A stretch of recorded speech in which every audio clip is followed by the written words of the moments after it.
major clue. I've been grafting all day. I've come home, I've cut the grass. What's the time? 4 o'clock. It's late, but, you know, we need to get hyped. Let's do this. How do I look? Bloody marvellous. We're getting in the zone here because none other. He's on there. He's talking about his hair loss. And this is absolutely key. How's it going, everybody? Welcome to this video. Welcome to Baldcafe, sponsored by Leaf Shave. Make sure you check those guys out, linked down in the description box. Guys, I'm so happy to be making this video. Finally, giving us a bit of story on where the bald in Bald and Bankrupt comes from. This was posted on NFKRZ's podcast. These guys are friends. They've done a few videos together. I'm watching this for the first time. I actually haven't seen it. Just checking my camera's recording because the other day I recorded a video and it didn't press record. Anyway, so I actually haven't seen this video yet. And I think he actually breaches the topic, talks about it quite maturely. He doesn't just brush it off as like, yeah, man, I'm bold. Like, that's me. I'm wicked. Like, I just shaved it off and now I'm sorted. I actually think he goes into detail, which I love. If you don't want to hear me give my little tidbits on what they say, is it tidbits or titbits? If you don't want to hear me talk about the stuff that he mentions, then just go ahead and watch the original episode. I highly suggest you go over there, show your love, show your support. So let's check out what Bald and Bankrupt has to say about his about being bald.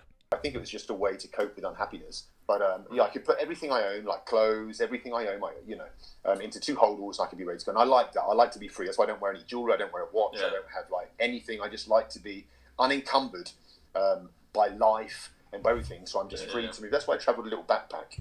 Okay, so just to preface this conversation, in this part of the podcast, they're talking about how they realised when they went to go travelling, they'd accumulated so much stuff.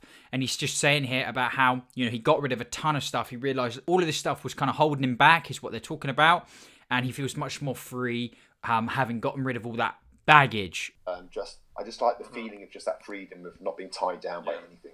I mean, it's exactly. So the more stuff you have, the more it ties you down. You're afraid of losing it. Sure. When you don't care, it's great because you can, like, traverse anything, I guess, in a sense. And I feel like that's what about you. It's like you're wearing white Converse sneakers, you're down to get them destroyed. You know what I mean? Yeah, God, love the Converse. I think so. That's why it was kind of liberating, like when we're going back to what I said, like about Alina. Like when I got rid of all that kind of like fancy side of me, it was really liberating. Like just not caring about it. Roll out of bed. It's like when I shaved my head.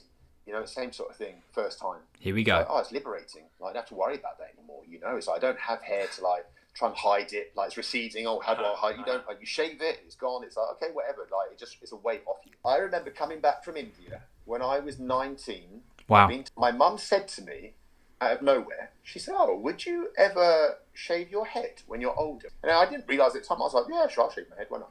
I didn't realise what she meant until years later. She'd obviously seen that I was starting to recede. Okay.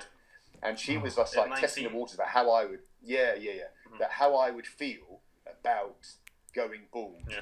Wow, that's a really interesting way of finding out how his mum kind of went about it, kind of just trying to maybe lay those foundations for him early to kind of prepare him, like, oh, maybe this is what you got to come. By the way, I know it winds people up how I say bald, right? It is bald, and he says it properly. I went back to India like 6 months later, and people said, "Oh, you look older," but I never realised. Kind of, it was a slow thing, but. So it started when I was about 19, but it wasn't until I obviously went through the terrible period of losing your hair, which is the worst thing for a man. Mm-hmm. Being bald isn't a problem, but going bald is a mental fuck up. Yeah. Wow. Okay. This is a lot better than I thought it was going to be. Fair play. So yeah, I think a lot of you can kind of relate to that, especially if you're a bald dude now watching this, right? It's just all those uncomfortable feelings that come with this change happening you. Once you're in this space here, you know, when it's kind of, you've done it, balding versus being bald, different. And so eventually, after doing all the, researching, should I have a hair transplant? How do I hide it? I just wore a hat, brush it forward, all the different styles, use the old topic, all those. Oh, wow. Things. Other hair fiber brands are available. So he's been through it all. This is really interesting. Crutches that you have. Yeah. Eventually, when I was with the safety behaviors, I call them. Honestly, but that bloody stuff is good. That topic, if you've got enough hair, it is. Too fair, it is. Finds onto your hair, And I remember the first time I did it, my cousin applied it for me. He was like, I ordered some Topic, and we got it. And he said, come on, let's go to B&Q. Oh, this is funny. It's like a warehouse, like a shopping warehouse. Okay. And he's like, we're going to test if anyone notices. Oh, no way. And it's basically, you're just putting like black stuff on your scalp Yeah. to blend it in with your hair. And I was like, just walking around, seeing if anyone was giving me like dirty looks. That's quite a funny way to test it. Get out there in public. By the way, if you shave your head for the first time, get out there, show it off, and see that no one kind of is like, oh, what has this person done? That's a great way to ease yourself into it. Oh, what's wrong with this? Probably nobody cares, to be It's honest. amazing stuff. No one gives a shit, of course. But the problem is, it's like, it's a crutch. And when you've got a crutch, you're nervous about it. What if you go to bed with a girl and you wake up and like it's all over the pillow, or like suddenly you're bald? Like there's all these things you worry about. Facts. So the best thing that you can do as a going bald man is just to bloody shave. I mean, hair transplants don't work. So when? Elon Musk had a good one. Right. Okay, yeah. I take it back. No, the thing with a hair transplant is they can only take what you've already got. So they're only taking from the bit that never falls out here. Yeah, it doesn't work for everyone. Right? So there's only so many hairs you have. So if you're just like receding a bit or you're thinning a bit, you can do that. But you're still going to shed the natural hairs on the top of your head, right? Yeah, it's not just and you're one taking transplant. From here, so you can have a patch here and you're putting there. It's just a big screw up. Look at Joe Rogan. He's got like the scars. There's different ways of doing it. He's got scars when he like strips surgery. It can really it's mess it not up, worth it. Yeah, if it goes wrong, sure. it's really gonna, mess you up. For sure. So I mean, and also, you've still got a crutch. Okay. Yeah. But what age did you shave though? Okay, before he gets into that, the little bit on hair transplants, it seems to him, wasn't really an option that he thought was good for him. I can kind of relate. I feel like even the big names on YouTube who were talking about hair transplants and stuff, they've all had multiple hair transplants. I got nothing against them, just wasn't really a viable option for me. I felt like I wanted to be completely done with it. I didn't want it to be something that, I get this procedure done, then maybe I'm alright for a few years, then I've got to revisit that whole thing because more hair's fallen out. I didn't really want to worry with that. It seems like Mr. Bold and Bankrupt here was kind of in the same boat. So I started at 19, but I just didn't shave. Yeah. I mean, I shaved it a few times and grew it back because people would say, oh no, why did you shave your head? I don't like that. That doesn't suit you. And you're like, oh, bloody hell, I'm going to grow it back. So you like go through this like backwards and forwards. And oh, wow. Then eventually when I said, right, screw it, I'm shaving my head like this is it. I think I was like 34 or 35. Okay. And I was like, okay. I mean, it's about 10 years ago. Sooner. So it's about 10 years ago for him. He's one of these people who's kind of, his journey then seems like it's been quite the journey. For a month or so, you're like nervous about it, you're embarrassed about it, and then you grow into it. And now people say, oh, I can't imagine you with hair. Exactly, you've got such a nice head. It's funny how it works like that. It is funny how it works like that. What if you could control the web with your mind? What if you could do one, mate? I wasn't expecting this. I really was not expecting this kind of journey for him. Obviously now it's like his thing. I mentioned there the whole journey. We're talking 15, 16 years. Hindsight's a wonderful thing, obviously, like he said. Knowing and feeling how he felt then, like, oh, I could have done this sooner. But hey, the journey is just something that you got to do. However long, however short, that's the bit that gets you to that final. You just have to be done with it, To reach that level of acceptance, that level of, like, this is it now. I'm committing. You have to go through those painful steps, right? That painful journey. No, it is liberating, and it's not that my head's any different. No one said I had a nice head before when I shaved my head, right? Yeah. The difference is I'm more confident with it now. So you kind of give off more of an aura of confidence, which means people like think, oh, you've got a nice head. And you turned it into your brand essentially, So yeah. Where you've got to monetize your disasters. Yeah, exactly. I mean, it's a messed up topic. It's a big problem, I'm conscious of it, but like as far as I understand, I don't have any issues. How old are you now? 23.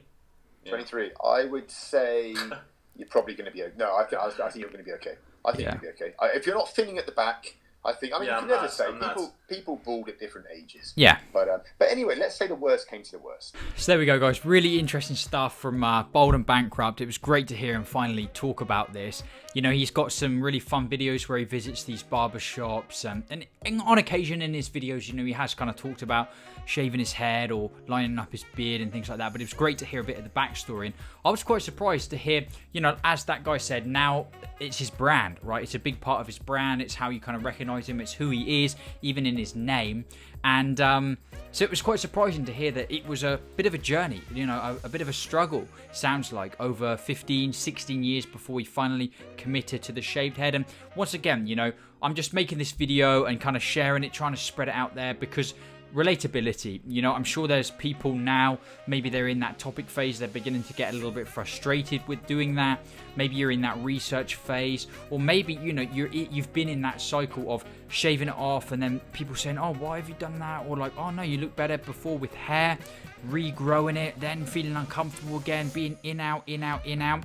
He said it was about a month, and there was this thing, you know, we've talked about before, about that 30-day challenge. I see it in comments every now and again. I think that's definitely a wise move, you know, really commit to it, really get out there in public, show it off, and just kind of see how people don't react. You know, they don't freak out about it. It's definitely much more personal to us. And most of all, hearing about his story about, you know, that liberating feeling, I think it was a great analogy he described. Now, being into his traveling and stuff like that, he's got rid of so much baggage, he's got rid of so much unwanted, unnecessary things that he had that was holding him back. And it was great to hear him include the hair loss situation as part of that. I think it's a perfect analogy for when you just cut it off, cut it out of your life, you're free, you can move on. And I really also like the bit he mentioned about, you know, when people can sense that you have kind of committed to that. You have said, you know what, I'm done with the hair, I'm done with trying to hold on to this, I'm going in a new direction with the new bold look, I'm committing to this. It really does come across, right? People can sense that, and it's a new level of confidence. Great to see. Guys, full version of that video will be linked down below. Go over there, you know, show some love, give the video a like, and thank Benjamin for keeping it real, talking about this. Maybe one day we can link up with Mr. Bold and Bankrupt, hear a little bit more about the story. Maybe I can dig into some of those details again a little bit more. It would be fantastic. Hey, really hope you enjoyed this video. I want to thank you for watching, and I, of course, will see you again in that next one. Goodbye.